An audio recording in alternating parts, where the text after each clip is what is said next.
Okay. Hey, Thunder Runner. So now we discussed everything from origin of symbiotes down to birth of Venom. And this comes in the shape of Venom's first clash with Spider-Man. Now, believe it or not, Venom proves something that I think people really underestimate about Venom when they talk about him. He is no joke. He actually kicks Spider-Man's ass. I mean, Spider-Man doesn't really have a way to get any sonics or fire. Doesn't really know what's going on. All he knows is that there's a big black copycat of him, basically. 6'3", walking in at like 250. you know, about to kick his ass, and it's a villain, and he has to deal with it. And he literally takes one straight to the fucking jaw, and he gets knocked out. And he's taken over to the same church bells, in the same church, to basically be killed, and he's wrapped up in the church bell. And this is Eddie Brock. It's one of the most classic moments where it's kind of over the top, but he's used the symbiote to dress himself like a priest, and he's got the symbiote dressed him up like that. And he's making the speech of how this is going to be his revenge, and all that good stuff. And eventually Spider-Man makes his way in defeating him, right? And this is the first, basically, he makes Venom overuse himself with his webbing. Since we discussed that the symbiote gives Peter webbing, obviously so too Venom, since it replicates it, being a symbiote. And he basically makes Venom use too much of his webbing to the point that he just unravels, right? Okay, it's a creative way to finish a villain. Now, here's the part where I quickly discuss what they were planning. Believe it or not, they were actually going to kill Venom. They didn't want the symbiote around. They were never planning for Venom to show up, And so obviously, that meant that the creative team... Now remember, for one thing, at this point, the fans love the black costume. So much to the point that they actually brought it back. So, believe it or not, but Symbiote Spider-Man actually only lasted about 7 issues. From after the point that we talked about the church bell scene, that was actually another costume designed by Black Cat to basically be a replica because she thought it looked better on him. And he did too.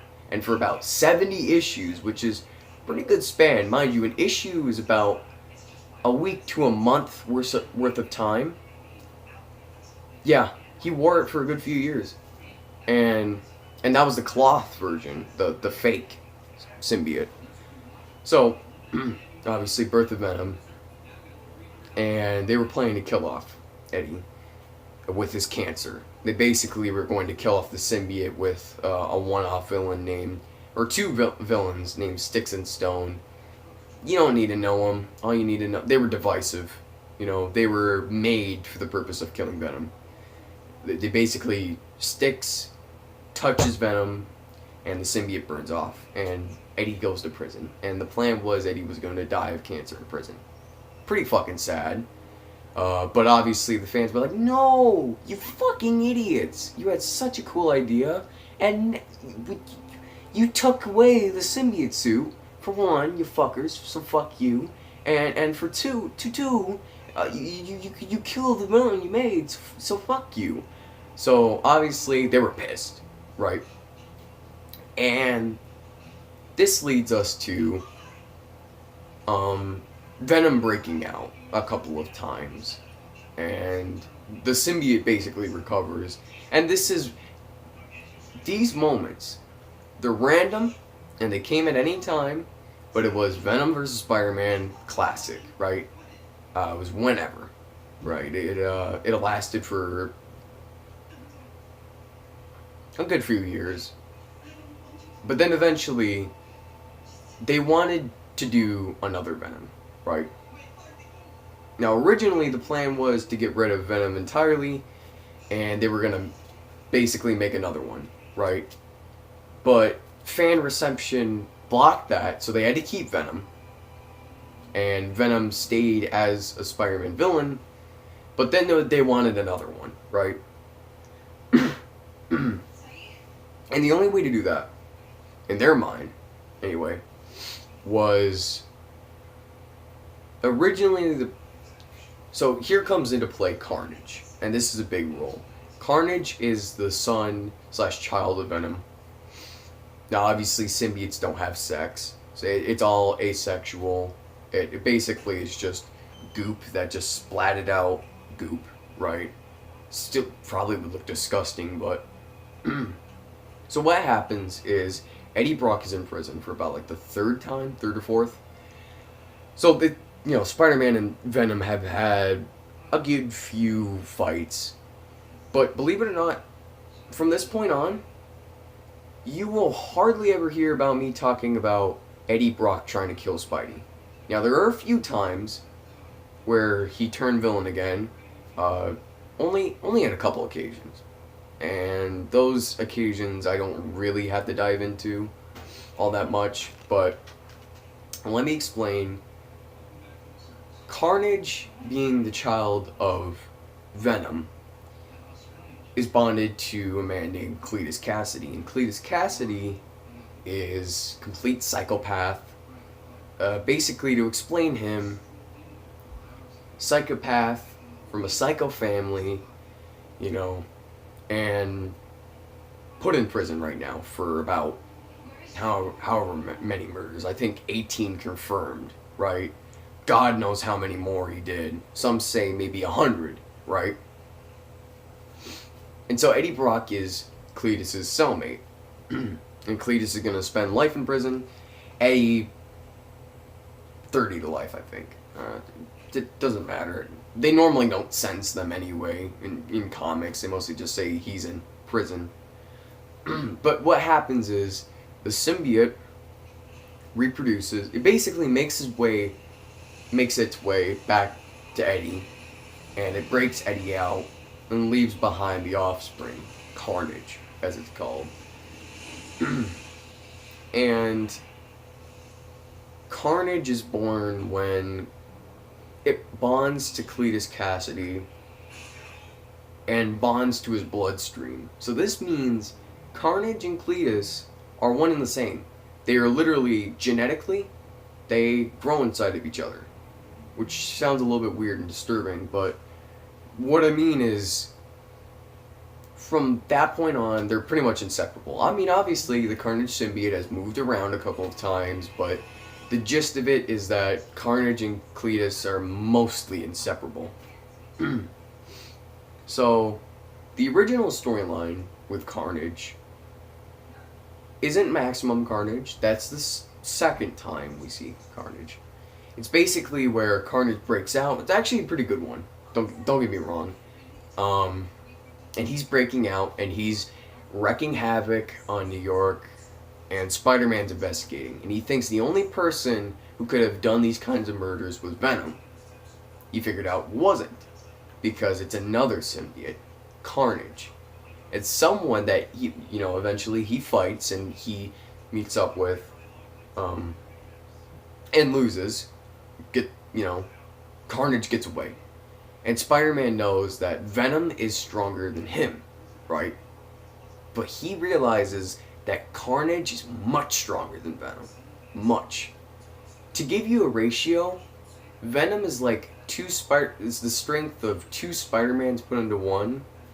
And then Carnage would be like Venom and Spider-Man combined in strength, so to speak, and how powerful he is, right? And that makes the whole situation fucked. So the only thing Peter can think to do, because there's no way he's going to take on Carnage alone, he asks Venom's help. And he agrees, because Eddie knows that Carnage is a monster. He's a murderer. Now, believe it or not, many have the consensus that Venom is a rampaging monster, right? Not really. He's still, believe it or not, there's plenty of occasions where even Venom and Spider-Man are fighting, and Venom saves an innocent person's life from getting killed because he doesn't want them to die. He believes he's the hero, right? In trying to kill Spider-Man. So he's not gonna save a monstrous murderer. He's never worked with Carnage, you know? He never. That is one thing he will not do, is work with Cletus Cassidy. Although there was in Venomverse where he had to do it to save blah blah blah blah blah, that's a whole different storyline, but basically a good thing. Believe it or not. Not even our Carnage, but or their. But regardless, this leads into a storyline where Venom and Carnage and Spider-Man fight. Eventually, blah blah blah blah blah. They basically Venom. This proves why Venom is much more strong-willed than Carnage in terms of strong will, because Spider-Man basically uses a sonic trap to blast Carnage, but he has to have Venom to get him in there to do it, and Venom is basically getting ripped apart, and Carnage is getting even more ripped apart. And by the end, Venom basically says, or like Spider-Man says, "Oh hey Eddie, do you need me to turn it off? Do you need me to stop this before it might, get to you?" And he basically says, "No, keep on blasting it. We're gonna go through this," right? So that's a very heroic and brave thing for him, right? And he survives. And one of the promises that Venom made to Spider-Man was, as soon as Carnage is done, as soon as they beat him, he's gonna attack Spidey. And he does. He literally, after Carnage falls down to the ground, knocked the fuck out from those sonic blasts, and Venom gets back up, he just straight up just charges at Spidey, and it's great. But eventually, Venom's beaten by the Sonics as well, in a fight. And so that's the end of that. And that's all I want to cover with Carnage, because that's all I need to. And now I'm going to have to talk about Lethal Protector. This is basically where Eddie Brock becomes an anti-hero. And from this point on, besides 2 occasions, he is an anti-hero. And this is most of his run, right? So, believe it or not, out of the 30-year history, 30 years now, of Venom, actually almost 31, I think. But out of the 31-year history, I'd say over 20 of those years he's been a hero. Weird, because he's always been portrayed as a villain, right? So, from this point, we talk about Lethal Protector, and it's basically a storyline. It's a classic. It's probably the most classic Venom storyline I could ever tell you about, because it's Venom as an anti-hero in its classic form. It's basically the first 6 issues of pure Venom. And I'll get to that in the next video.